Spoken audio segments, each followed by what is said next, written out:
Hola amigos, aquí les tengo un pequeño video sobre el filtro de gasolina de esta cuatrimoto que ya que no cuenta con uno, bueno, la mía no lo tenía, yo se lo instalé.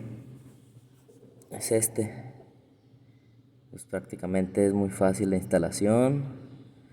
Tiene que ser en la manguera que va al carburador, va conectado al tanque de gasolina, el carburador. Ahí haces un pequeño corte, pues lo instalas aquí,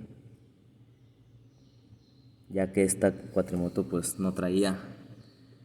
Pues ya yo se lo puse para mayor eficiencia.